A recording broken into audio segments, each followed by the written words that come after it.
পাঁচ বেলা যদি কোনো মানুষ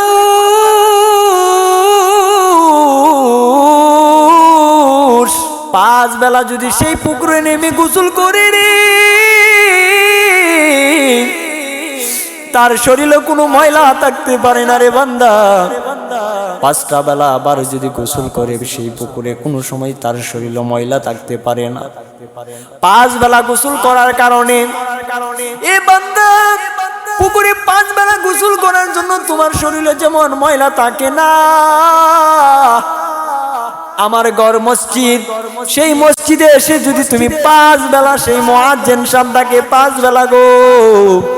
সেই পাঁচ বেলা তোমাকে আমাকে ডাকতেছে, সেই পাঁচ বেলা গিয়ে যদি পাঁচ ওয়াক্ত নামাজ জামাতের সহিত যদি পড়তে পারো রে,